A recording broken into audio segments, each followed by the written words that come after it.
I am excited to welcome today Cliff Robb, and poor Melody Harvey. I've just upgraded her from an attendee to a panelist. But this is a chance actually to showcase two of our new faculty affiliates. And I always enjoy these sessions because it's an opportunity to hear more about what people are doing on campus, which can really create some bridges across people's work and connections on campus that maybe didn't exist before. So we're going to hear from Cliff about payday lending legislation and AFS use by degree of enforcement, which he'll have to explain to me since I don't know what that is. But in general, he has said that he actually really welcomes questions during the talk, which is great. You'll recall that all of you as attendees are going to be unable to turn your mic on and talk, but we'll be watching the chat function, and if you put it in the chat, he says he'll be able to see it. If you put it in the Q&A, I will try and see it and interrupt, and I can, you can raise your hand as well, and I can unmute you and allow you to talk. So we're very excited to have Cliff present this work, and I'll let him take it away. Thank you. Thank you, Catherine. So welcome, everybody. Happy to be here. So yeah, we're going to be looking at a project that was and this is not the traditional shunting of responsibility to the outside author, but truly this was Christopher Peterson's brainchild kind of idea he came up with. He's a law professor at the University of Utah, and he and I got to talking after we did a radio show together, and he really was interested in this idea of if we can measure how people utilize alternative financial services like payday loans and other types of services, looking at degree of enforcement, because he'd done a lot of work just looking at legal structures in different states. And so he had that piece, and I said, well, you know what? I think we have the data that we could actually look at some of this. And one of the individuals who I knew was kind of closest to the data that I thought would be good for this was Melody Harvey.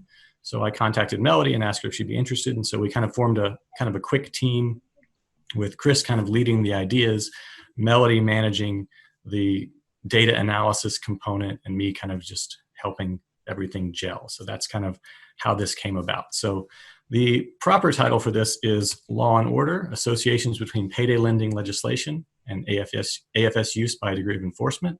And we have a sound effect. So that was probably the best use of my time this week, arguably, but we're going to move right into this. So if we look at alternative financial services and we look at the regulation at the state level, alternative financial services is a broad bucket of financial products and services. So it includes things like payday loans, auto title lending, installment loans, even things like utilization of pawn shop services, rent to own. Those kinds of behaviors are all kind of captured in this more informal lending market. For this project, we are going to focus our emphasis on payday loans. Some of that's due to the fact that it's just easier. So that's kind of maybe the cop-out answer, but it really comes down to the fact that there's far more information out there, and there's been far more legislative activity around payday loans as specific products. So it really fits better with what we're trying to understand here. Some of the other AFS products really don't have as much defined regulatory structure in place. And so this particular type of question really wouldn't work for some of those products. But when we look at the fact that AFS is typically regulated at the state level, this means we have a lot of variation from state to state. And so we can see extreme ranges from virtually no laws in place regulating these products to certain partial regulations where maybe there's caps on interest rates or only certain loan amounts are allowed. And in many cases, these partial regulations may only apply to certain products in the market and not to others. And then you see just, outright prohibition where these products or certain products are banned in a state and not allowed to be used. Now, the fact that there's inconsistent and incomplete regulation makes this a complex marketplace to understand. So again, some states may only regulate certain products. Some regulations are extremely specific. So some places put in laws that are only for a certain type of product for a certain circumstance.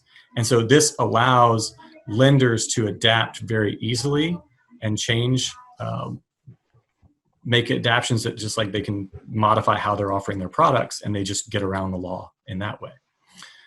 Even outright bans aren't necessarily going to stop consumers from accessing these products, because there's potential for cross-state interactions and kind of engagement. So if I live near a state border, it's not hard. If I know the state next to me doesn't ban these products, I can do that. There's potentially for illegal lending markets. Obviously, people can turn to illegal means of obtaining a loan, and online options exist, and those have gotten a lot more attention in recent years. So we'll be looking at all of those kinds of components. So I'm going to give you a couple of stats just on payday lending, just some facts for context. Just for those of you, many of you are probably familiar with these products, so this is quick. They are short-term in nature, oftentimes 1 week to a month, and it's typically the model, often 2 weeks. They are unsecured, so you don't necessarily need to provide credit reports and scores. It's really just the idea that you have proof of a pay stub and that you can show that you are employed. Borrowing is often repeated in these marketplaces. So someone that does engage a payday lender usually does not do it just one time. It's usually often a repeated relationship where they may be rolling over the original loan multiple times or having to seek loans multiple times in a given year. And this is due to the fact that statistics tell us, and this is some research from the Pew Foundation, Pew Charitable Trust, sorry, that many borrowers are really reliant on these loans for basic expenses. So these are not just being turned to in the context of emergency or one-time events. These are being turned to on a regular basis. So one statistic it's worth looking at is the average annual income of a payday loan borrower is about $30,000. So when we look at this product market, we are not necessarily looking at products that are impacting the most vulnerable consumers in our marketplace. They're going after this kind of lower to lower middle income group because there are certain requirements. If you look at the requirements for a payday loan as outlined by the CFPB, most of these people have at least an active bank account or some form of prepaid card. There's usually proof of income because that's a key criteria you need to have to be able to say there's going to be a new paycheck for you to pay them back in the next 2 weeks or month. Valid ID, must be at least 18 years old. So there's factors here that kind of play towards this is not hitting our most vulnerable consumers, but it is going after a certain segment of the population for the most part.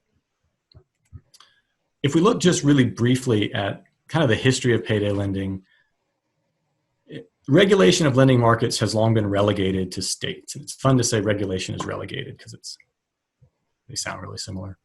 But what we find here is that fluctuations in attitudes towards state usury laws throughout the 20th century are a lot of the driver here. So public opinion as well as policy opinion shifts over time. So in the early 20th century, there was more of a move to remove strict usury laws in favor of state licensed lenders because there was a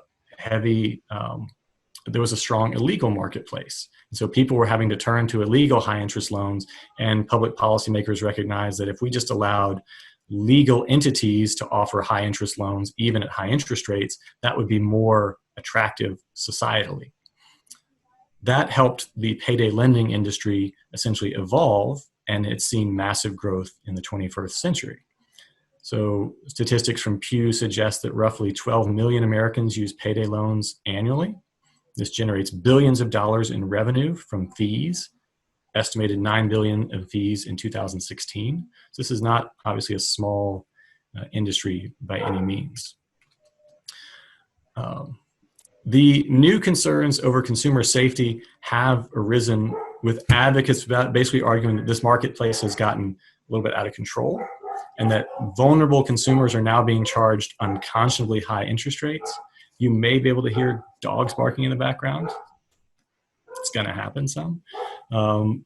Here we have this idea that kind of in the late 1990s, early 2000s, we really saw a new shift in regulatory opinion against payday lending and other forms of high interest borrowing, where new restrictions were coming into place in many states. Many states adopted bans of these types of products, or at least strong caps. And in some cases, the intention was to create a cap that was severe enough to make offering these products unattractive from the lender's perspective.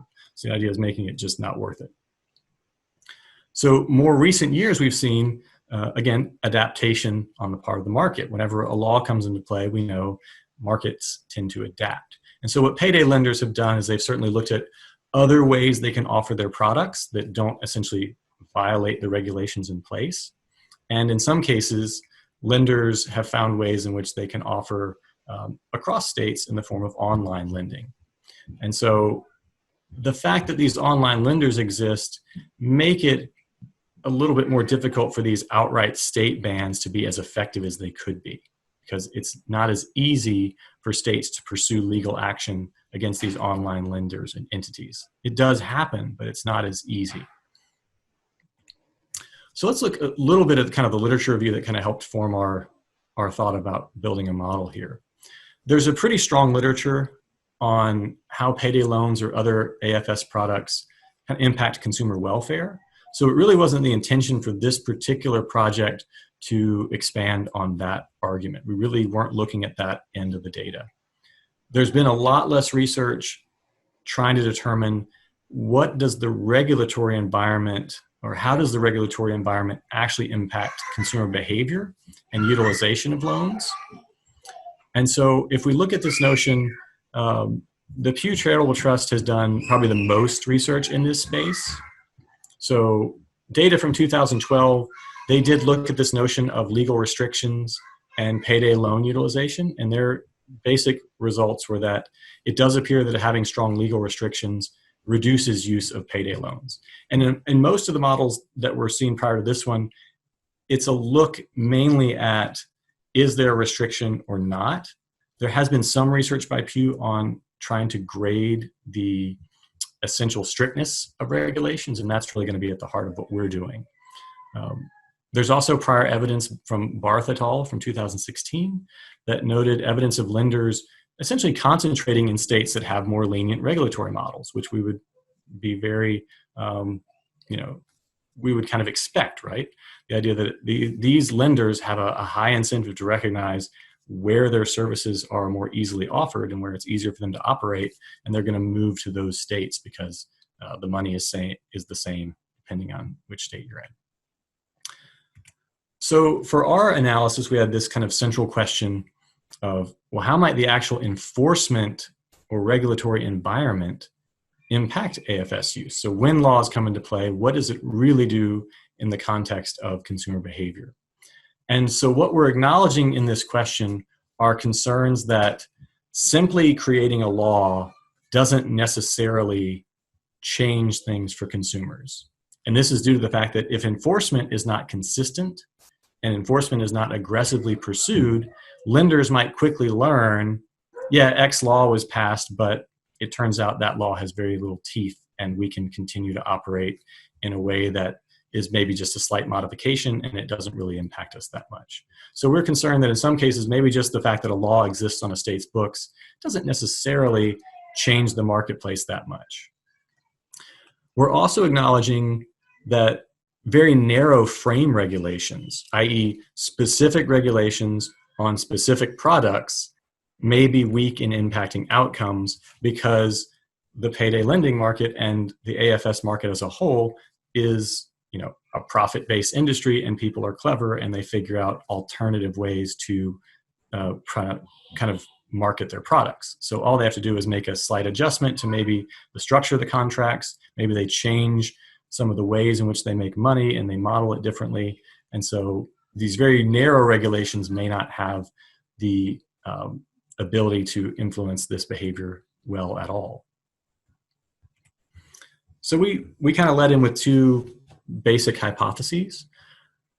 Hypothesis one was that the likelihood and frequency of payday loan borrowing will be higher for states with kind of mixed or loose structures or no legal structures relative to those states that have very strict payday loan restrictions. So that was our basic premise on the front end. We thought the strict would be most noticeable and that we would see lower likelihood of borrowing and lower frequency of borrowing, both in the kind of looser or mixed states or states that really had no regulations. And hypothesis 2 is that the extent of this enforcing payday loan restrictions would really primarily concern that likelihood of payday borrowing. So just to give you a heads up on kind of the data that we used, the data came from the 2018 National Financial Capability Study, the NFCS. We did have access to the restricted data, which gives you kind of zip code level data that a few other items that might not be in the public data. This is a data set that is administered by the Financial Industry National Regulatory Agency, or Authority, I think, probably put that wrong, FINRA. And it's done every 3 years. It is a cross-sectional survey, though. So even though they collect data every 3 years, each time they do the collection, it's a unique set of households. So they're not looking at kind of a longitudinal analysis in that way. But they do capture a lot of important dimensions about households' finances that I think are valuable. They look at things like consumers' attitudes and behaviors. They look at banking behavior. They look at asset holdings. Particularly, they have good data on retirement account holdings. They look at debt holdings. And another nice piece they have is that there's a good focus on financial literacy and capability. Jeff's has a question on response rates, and right off the top of my head, that's a really good question. I may lean on if Melody happens to know that. I know that they do sample roughly 500 respondents per state, but I don't know, I'm not sure off the top of my head what their response rates are to get to that N. And Melody, you may not know either. Feel free to just type it in if you know it, Melody. But if you don't know, that's okay. It's a good question.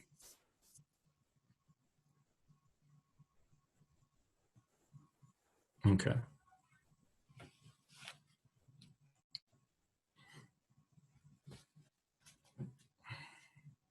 So we're going to kind of continue on to look at how this survey measures AFS behavior in the NFCS.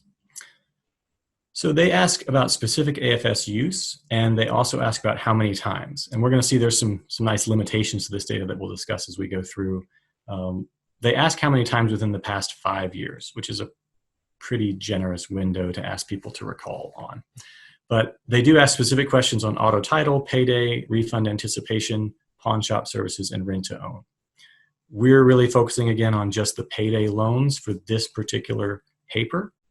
And the response options range from, obviously, they've never used the product and up to 4 times. So they have frequencies of 1 time, 2 times, 3 times, and then 4 or more. So that's kind of a low hurdle cap if you're considering a frequent user over a 5-year time frame.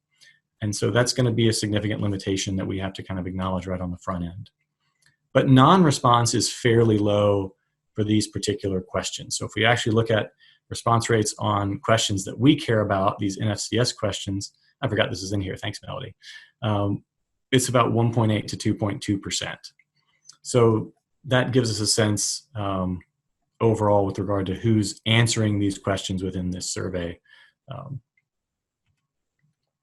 This is a quick kind of visual to give you a sense of where payday lending is legally allowed. And so the dark blue states are the states that allow payday lending legally, and Alaska and Hawaii are included among the dark blue states. And our light blue states are our states that do not allow payday lending. Keep in mind that some states in these dark blue categories may be states that allow payday lending, but they've also maybe established cap rates or rate caps that are low enough to discourage many companies from operating. So that could be a potential factor that we look at. So measuring enforcement is obviously a trickier piece. So we can look at the data from the survey to see who's actually using these products, and we can look at state-to-state regulations in regards to who says it's legal or not. But the enforcement measure is not so simple. If we were to try to collect specific legal data, even going to one state, that would be an extremely daunting analysis, trying to look at whether payday lenders are prosecuted properly, whether regulations are enforced in an aggressive way or not. And so our approach was to try to kind of create 3 categories of states. And we were using legal structures and general evidence about the lending environment. And some of this was at the direction of our legal expert, which was obviously Chris Peterson. So Chris was giving us some advice in this stage of the analysis with regard to how he thought it might best be kind of articulated in the sense of where states might fall. So we can certainly look at some states that are going to have no regulations, and hence there's no real enforcement because there's no laws in place. Then we can move to states that have imposed regulations on some things, but they might have more loose enforcement or evidence that it's just not as strong as others. And then we have states that are going to look like they do have regulations, and enforcement is going to be fairly strict in those states. And we're going to kind of walk through how we establish these definitions of strictness and looseness and those kinds of things. So looking at this enforcement distinction, it wasn't like a simple task to determine strict versus loose, but I think we used a reasonable approach that gives us some feel for like how these states might kind of hash out into kind of different categories. So we looked at permissions for payday, auto title, and online payday lending, because these are all kind of binary measures. Essentially, are payday loans legal? Are auto title loans legal?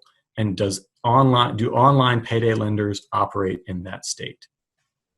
And so states that essentially have none of these, so they don't allow payday, auto title, and there's no online payday lenders in that state, those are our strict states. There were 10 states that fall into this category, plus the District of Columbia was in this category.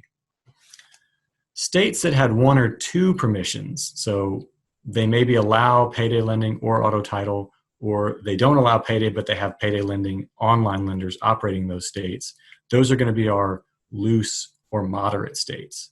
And 21 states fall into that category. States that allowed all three, essentially these are our no enforcement states, these are our Wild West kind of states. 19 states fall into that category. There were some hybrid states that demonstrate partial regulations of specific products, and we categorize those as loose for the purposes of this study. There's only a few hybrid states, about I think 3 or 4 of them, that kind of fell within the loose or moderate category for us. So we can look at this visually as well. So this is a map of degree of enforcement, and this is a compilation of data from the Consumer Federation of America, Pew Charitable Trust, and Golden Valley Lending, Inc., which is going to be our measure of online lending. So you can see that we have the light green states are kind of no regulations in place. Alaska and Hawaii are going to fit into the dark blue loose restrictions category. So you can see the dark blue are our loose states, and the light blue are our strict enforcement states. So just a quick note on this kind of online measure that we used. Okay.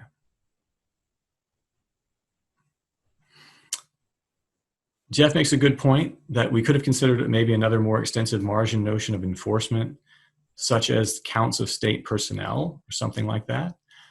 That's a really good thing to consider looking at. We really did not delve into that, and it's probably something we could look at. We were going off of Chris's general thought that this measure is kind of a nice starting point for an analysis, but I do think that's a really good point to raise, and we might talk with him about that option and think about how we might go about getting those counts, because I do think that's data that could be incorporated here. So let's really quick look at this notion of online payday lending.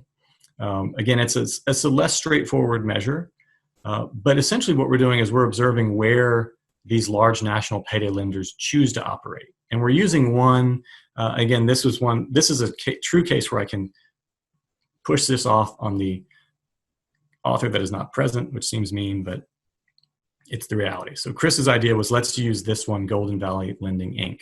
Golden Valley has tribal sovereign immunity and allows them to avoid certain regulatory rules. But states can choose to take more aggressive stances and have taken more aggressive stances, even with these online lenders with certain levels of immunity. So it's very telling to note that any state that Golden Valley does not operate in, it's reflective of a choice not to operate there, because theoretically they could technically try to operate in every state. Certain states they would face more prosecution, more difficulty operating. So this kind of, to us, it's, it's imperfect, but it's a nice gauge of a sense of like, how likely is it that a state will go after a company or enforce regulations, can maybe be kind of indirectly gauged by this function of Golden Valley. Yeah, and Meg's question, which is a really good one, is whether we've looked at lawsuits by states against lenders. That's where I think it gets really extensive, because our reliance on this data was essentially data compiled by Chris and his team of students. So Chris has over time kind of compiled data sets that are judging the operation of these online lenders. And I do think it would be extremely difficult, but possible. I think if you were kind of thinking about extrapolating this out and really getting down to the nuts and bolts of it, that becomes such a, again, another one of those cases where it's, to truly gather that data on a state level, we'd have to look into that, how much work that is. But it's a very, I think, reasonable next step to think about. And it's certainly data that might be available that would really strengthen a model like this. So basically, one feature of our strict regulation states is that these states do not have online lenders operating within them, for the most part. So for our statistical methodology, we looked at 3 separate analyses to measure the association between payday lending prohibitions and AFS use, basically trying to account for degree of enforcement. So we're going to start with a Probit regression. The Probit regression is essentially allowing us to test for what's the probability of an individual borrowing within their state. And then we move to a robust Poisson regression, where we're looking at the frequency of borrowing. And we further do another regression like that in the 3rd step, but we're restricting it to a sample of AFS users. And this is due to the fact that a very large number of survey respondents are not users of AFS services. It's only about 14%, and that kind of squares pretty well with national estimates anyway.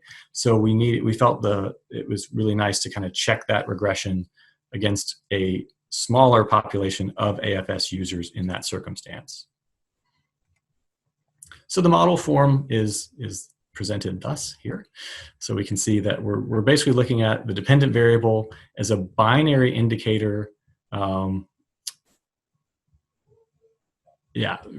binary indicator representing if consumer resides in a state, if they borrow any payday loans in the past, or its account indicator representing how many times consumers borrowed payday loans within the past 5 years. The independent variable of interest is prohibits. So basically a vector denoting if a state executes at least any of the following: prohibits payday lending, prohibits auto title, or permits online lending. And then we have a series of demographics that were available to us through the data set as a whole. That includes age, gender, race, ethnicity, education, marital status, number of dependent children, employment, annual income, military affiliation. So these are all basic, nice categorical things to have in there. We also included a number of measures of objective and subjective financial standing. So this includes things like a measure of financial literacy, whether they have health insurance, banking status, presence of emergency savings, number of credit cards they own, whether they have a retirement account, own their home, have student loan debt or auto loan debt. And then we had some subjective measures, self-reported metrics of whether they say they have difficulty paying their bills, whether they've experienced an income shock, and their willingness to take risk. So this is just a selection. This is not all of the descriptive statistics, but that table looks smaller. And these are the ones that kind of stand out as at least showing something interesting to look at. So I kind of selectively chose some descriptive statistics that will show you how the population of AFS consumers differs from the overall sample.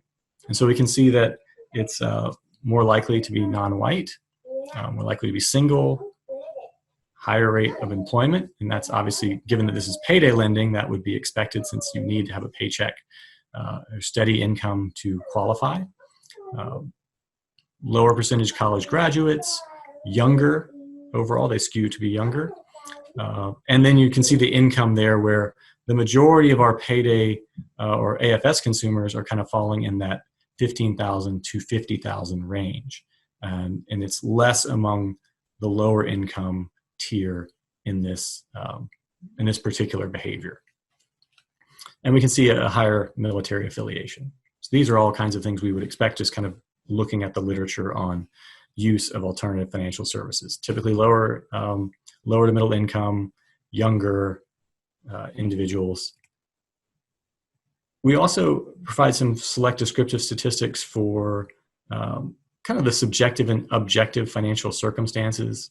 So you can see obviously a higher likelihood of experiencing an income shock, and more likely to indicate that there's difficulty in their monthly bill paying, right? So this idea that they're struggling on a month-to-month basis, which is highly likely of this particular consumer product. And then among the objective financial service circumstances, there's a couple of things that stand out. Obviously, these are individuals who are much less likely to have an emergency savings to pull from, less likely to have a retirement account, own a home. So basically showing us that these individuals maybe have more constraints on available resources that they can turn to in the time of financial need. So they can't necessarily pull from a retirement account or a home equity line of credit or an emergency savings account. And they're more likely to be potentially more debt burdened, have a higher incidence of student loans among that population of AFS users. So just to give you a feel of the descriptive statistics of payday borrowing overall and broken down by degree of enforcement, this table I think gives us a nice picture to show you that the overall use of payday loans for this particular sample was 14.1%, but you can see it did vary just descriptively based on enforcement. So those in the strict enforcement states and the loose enforcement states, it was right about 12.3, 12.4, whereas in our no enforcement states, it was just under 17%.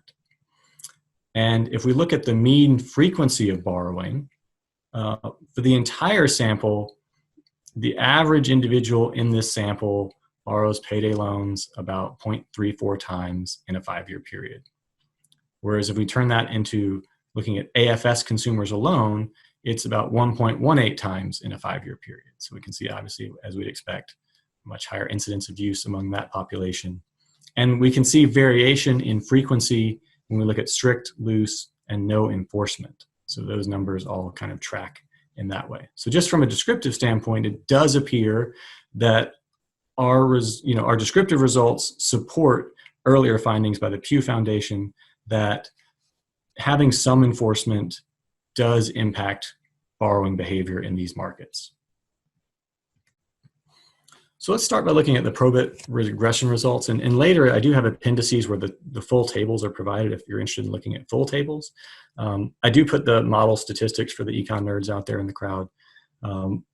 Our first set of models really just tests the likelihood of borrowing. So remember, we're doing a Probit regression on the total sample to start. And I'm going to provide the results from the most complete models. We did run about 4 models for each of these regression analyses. And for each of those separate models, we did kind of a stepwise introduction of different controls. And so for the most part, unless there's really interesting variation, I'm going to be providing you with kind of the model 4 results, which is the most complete model with the most controls included.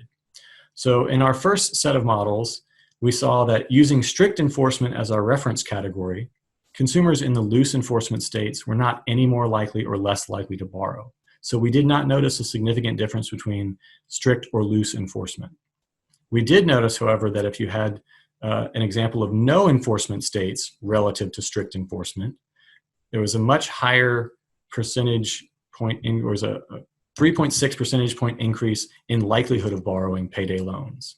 So that was kind of the starting point we looked at. So we see here, enforcement level did not necessarily impact probability of borrowing, but it does appear that once you get to enforcement versus no enforcement, so the idea of enforcement at all versus no enforcement, there is an effect, or it appears to be an effect in this data.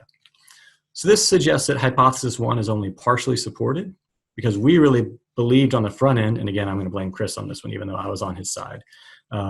we believe that the strict enforcement and loose enforcement states would differ in terms of probability. We really thought that we would see a higher probability of borrowing for loose enforcement states relative to strict enforcement, and that really didn't pan out in the data that we looked at. We can also kind of think about this from an interpretation standpoint, putting these numbers into context. Given that 14% of our sample, or the sample of Americans, reported borrowing any payday loans in the past 5 years, then our data suggests that there's a 26% increase in the probability of borrowing for those consumers in these no enforcement states. So that's what this kind of amounts to, just in the terms of probability of borrowing. So in the next model, we looked at frequency of borrowing. So moving on to the next step, okay, if borrowing is occurring, are there differences in number of loans taken on? And remember, here we're a little bit restricted in the context that it's top coded at 4, but I still think there's nice things to be seen within the data that we have.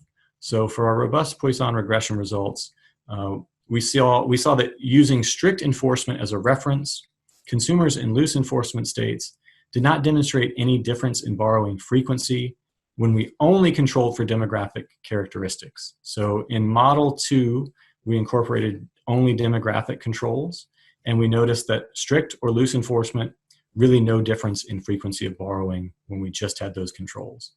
Once we added the complete complement of both objective and subjective financial factors to that model, then we noted that loose enforcement was actually associated with a 0.06 unit increase in borrowing frequency. So the loose enforcement states did differ from strict enforcement states in frequency of borrowing once we had the full set of controls in the model. No enforcement was consistently associated with higher borrowing frequency in all 4 of the models.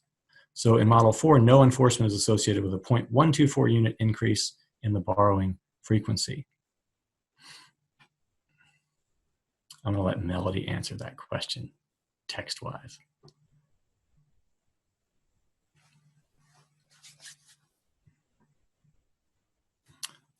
Because she did that coding. So Melody, did you treat it as a 4+? Oh, so I treated it as 4. The 4+. Mm-hmm. Yeah. And the unit for borrowing frequency is just the number of times that they reported using it. So number of times essentially is the unit of borrowing frequency.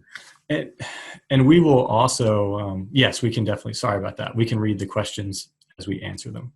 So the first question that I was asking Melody to respond to, because she did the actual coding, Jeff asked, is the Poisson model treating 4+ as 4, or is it like a censored regression model or a Probit?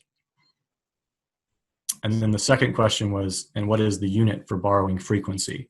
So, and these are 2 areas in which we'll kind of come back to it, but this is a perfectly fine time to talk about some of the limitations inherent in this, because the top coding is, I would argue, fairly low, and it's also a circumstance where we don't really know how a survey respondent might respond to the question, or how they might interpret the question.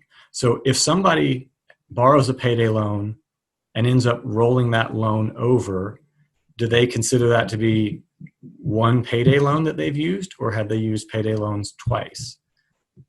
So we don't know from that respect whether someone is underreporting or potentially over. So there's definitely some nuances to these types of behaviors that these data do not allow us to dig into.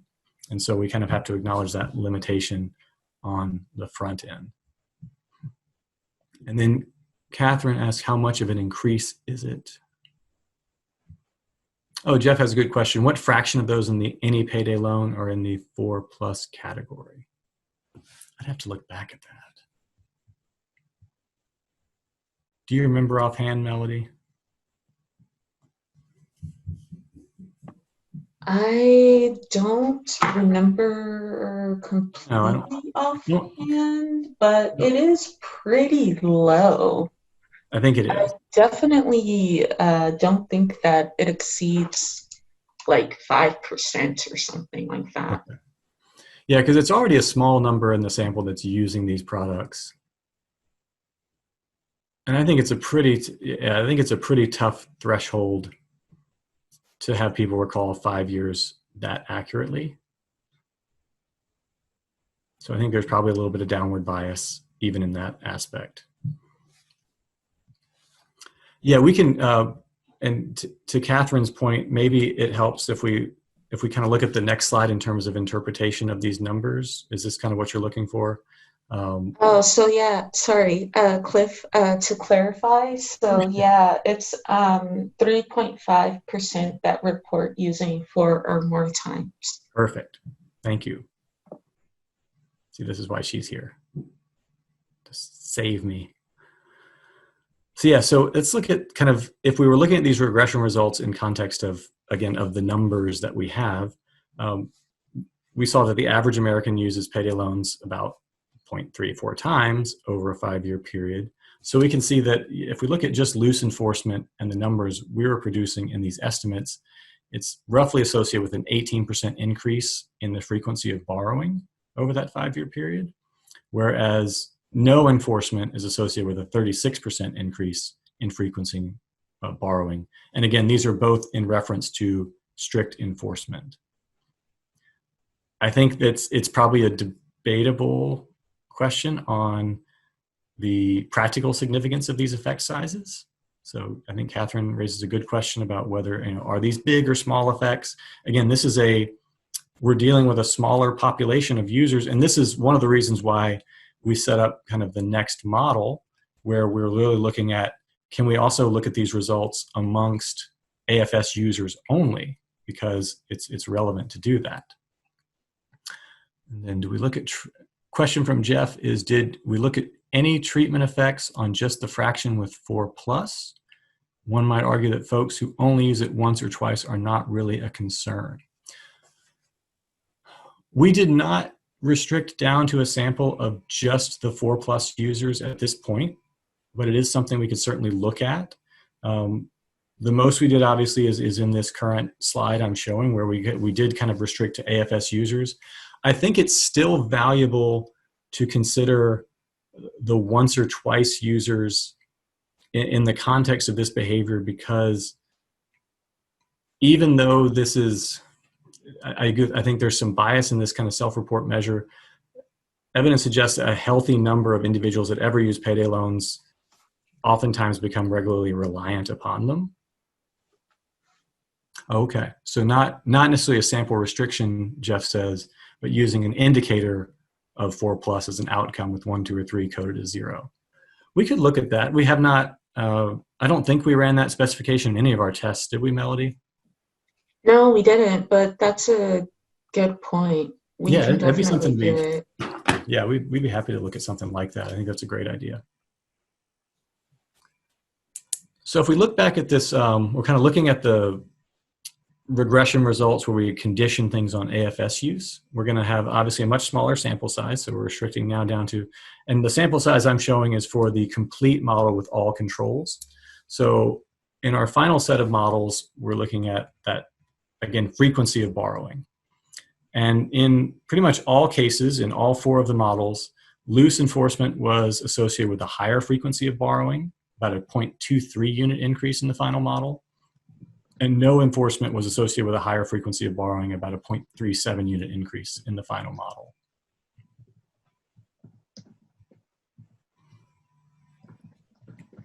And to put that in context, we can note that the average AFS user made use of payday loans 1.18 times over the 5-year period.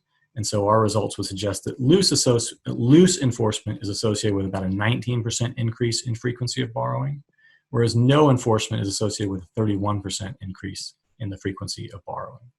So I think that we see these effects grow a little bit as we look at the population of concern for this particular survey. So some kind of discussion points to look at, and then I'm happy to kind of open up pretty soon to other thoughts and ideas. The evidence suggests here that having some legal restrictions in place, even if they're relatively weak and poorly enforced, might actually have an impact on lending behavior. And so the probability of borrowing was roughly the same for moderate and strict legal enforcement. So it was notably higher for borrowing probabilities in states with no legal restrictions. But our results do suggest higher frequency of borrowing in moderate enforcement states relative to strict enforcement states is observable. And when we condition it on AFS use, the degree of enforcement appears to play a role in borrowing frequency. So degree of enforcement appears to matter more in a frequency standpoint and is not so much necessarily a factor in the determination of whether or not to borrow. The whether or not to borrow seems more conditioned on whether there's any regulation at all. And then once that decision is passed, that frequency of borrowing factor appears to be influenced. So some policy relevant points we thought about, and this is where hopefully we'll have some other thoughts from this group who might have other ideas. We could say, if policymakers are primarily concerned about reducing probability of borrowing, just creating some legal structures in place appears to be helpful, even if they're not going to put in the effort and the resources to make enforcement a big deal. So just having a law on the books might make a difference for some states that aren't currently using them. If, however, policymakers care more about reducing borrowing frequencies, i.e. they're concerned that among borrowers frequency is a concern, then that's where they might look to stricter enforcement of regulations and thinking about how they're imposing the restrictions that are in place. So these are just some initial thoughts with regard to thinking of it. And again, it's taking kind of an agnostic approach to, are payday loans good or bad? Not really something we're answering here, but just what are the intentions of policy and how might you go about making adjustments if your intention is to either reduce borrowing or reduce the frequency of borrowing.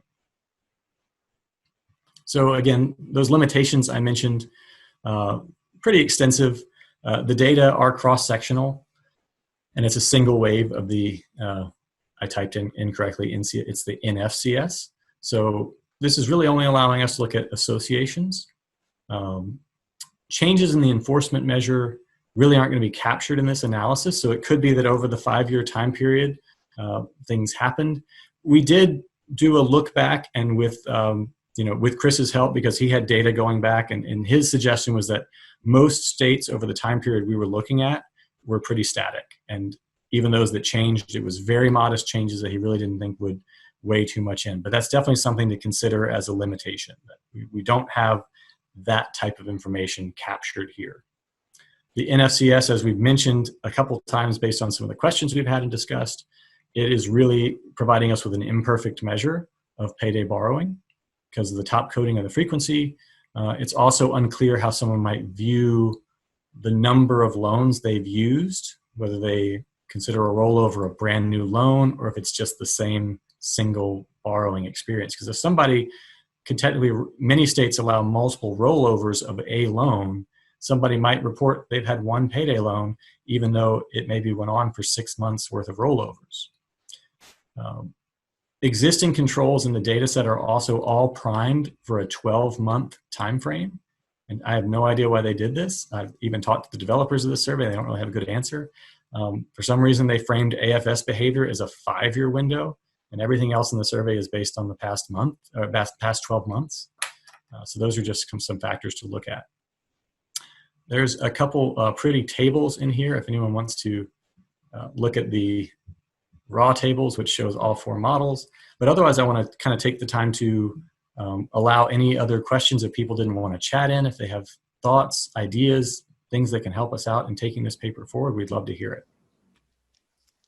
Yeah, so you can either type in chats or you can raise your hand and I can unmute you so you can ask your question directly.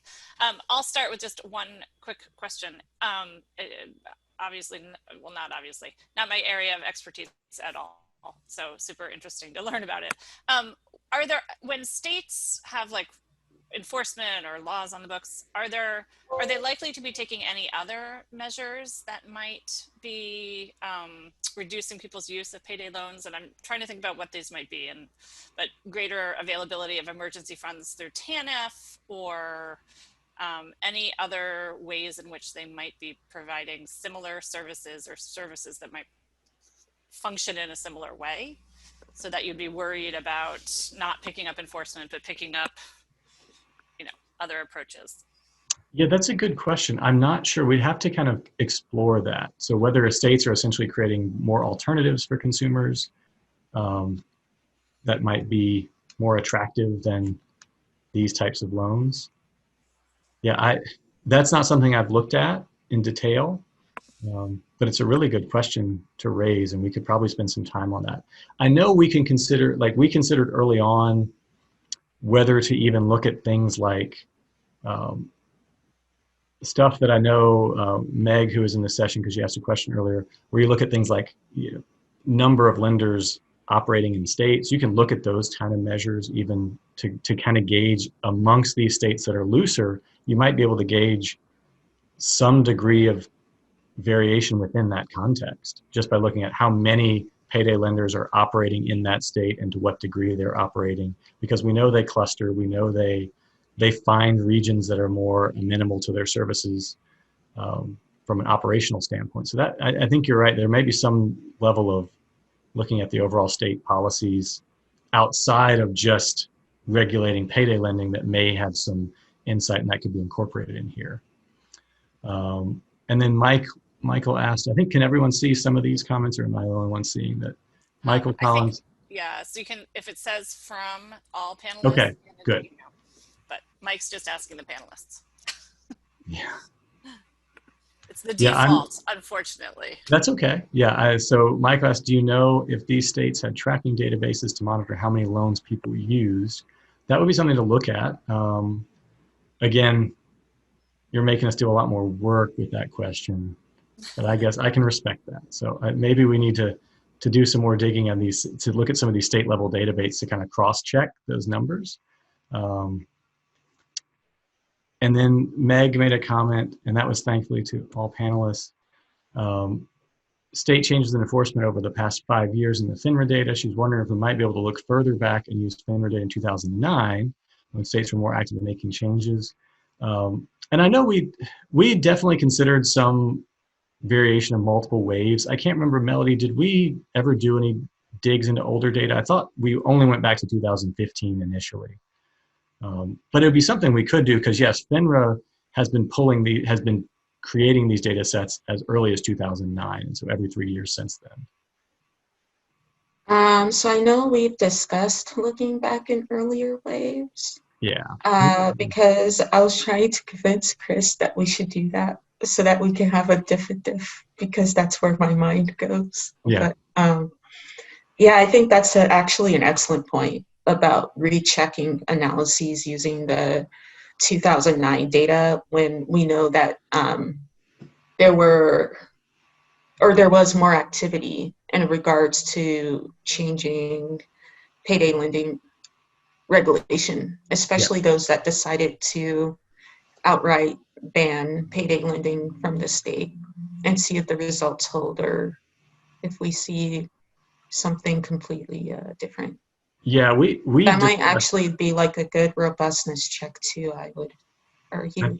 Probably. I think so. We discussed tons of different robustness checks that we just haven't had time to execute yet. We even talked about looking at honing in on just certain states that are kind of, proximally close to each other, and looking at differences, particularly states where there's almost no regulations and strict regulations that are near each other or kind of similar to each other. So there's a couple different variations on this analysis that we've considered looking at, just haven't done them yet.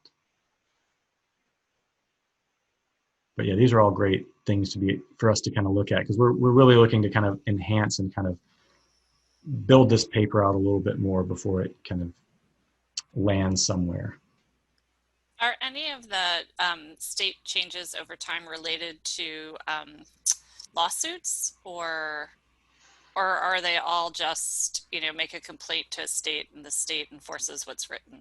That's a great question. And honestly, that would be I wish Chris were here for that kind of question, because he really was our kind of legal guidepost in terms of determining how to structure these legal arrangements. And he's delved into that literature a lot more. We really didn't have that background. But because I'm not sure whether some of these states, if it's pure political motivation, and in some cases it's just like, look, we passed this law and that looks good politically and it looks good for your constituency, or if it is more a case of like, man, we're seeing an uptick in lawsuits around these products and we really need to get a handle on it. I'm not sure what the likelihoods are if different states were driven by different factors in that sense.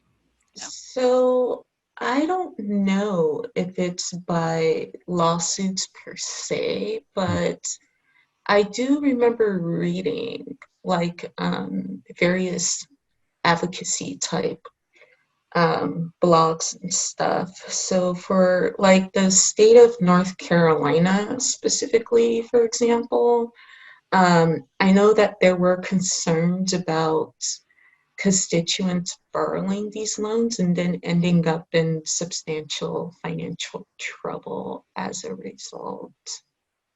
Yes. So I could see it being, if there is a motivating factor, it's probably more so on the consumer welfare, financial well-being type concern, as opposed to like getting lawsuits or. Yeah. Well, I could also see like one of those organizations undertaking a lawsuit on behalf, right? Like it's unlikely that a particular individual loan or recipient would do it, but I could imagine some advocates kind of trying to take that strategy.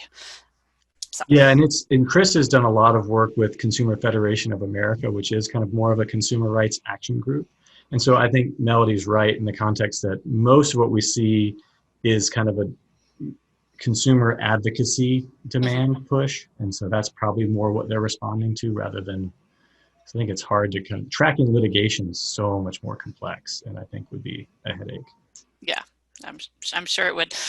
And I guess I'm curious, I've heard some foundations talking about moving into this space, so providing an alternative to payday loans as a way to, and I just want to hear you guys, this is like my own personal class. I get to ask questions I want to ask if no one else is asking questions.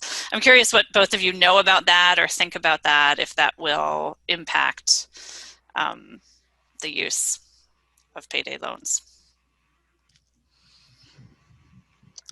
I think there's one component of that is accessibility, right? So the idea is to make sure that these are more accessible to a broader population. In a lot of cases, the payday lending market does take advantage of geographical kind of limitations.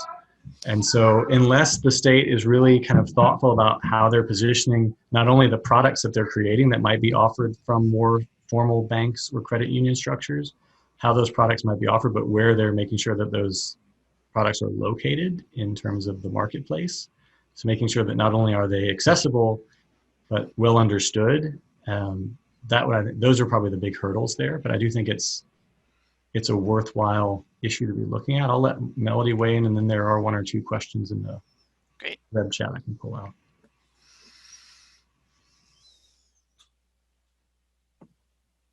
So I think I pretty much co-sign Cliff's comment. That's good. Yeah, so if we look at Yiwei Zhang asked, I know you're focused on payday auto title products, but do you have any sense whether states with stricter enforcement of these products are also strict on regulatory enforcement of other AFS products or even non-AFS products that may be substitutes for payday loans or auto titles? And Michael said things like installment loans. So I remember from our conversations with Chris that the obvious, easiest approach was to tackle payday loans just because those tend to get the most attention. But we did note in our early discussions that in many cases, when regulations come in, like when strict regulatory environments are imposed on things like payday loans, you absolutely do see, market movements on the part of those lenders to consider alternative ways of packaging their products. And in some cases, they may shift the way the product is structured. They may just change the way the interest rates are packaged in order to get underneath the regulations or to get around the regulations. And that's why early on I mentioned that sometimes strict enforcement is too narrow. What we do lack here is we don't go into heavy detail on how strict they are on all these other AFS products. And that was just a lack of the data in a broad sense. And we were limited to what data Chris had kind of compiled over time and what he was able to share with us. And that was really largely in the kind of the Payday auto title structure. And I think in regards to the installment loans, we initially started trying to look at that, but then I think we strayed away from it. It's hard. But I think we still have like at least like the interest rates, right? And then there's like divided by short term and long term. Yeah. Like the interest rate caps on those. Yeah. As a novice to this particular area, what is an installment loan? I'll let Melody define it. She's letting me. She's just muted herself. Sorry, Melody. I'm not letting you off the hook quite yet. So with an installment loan, I probably do actually need Melody's help because I have not looked at detail of those. How is that defined? I want to make sure I give the correct technical definition.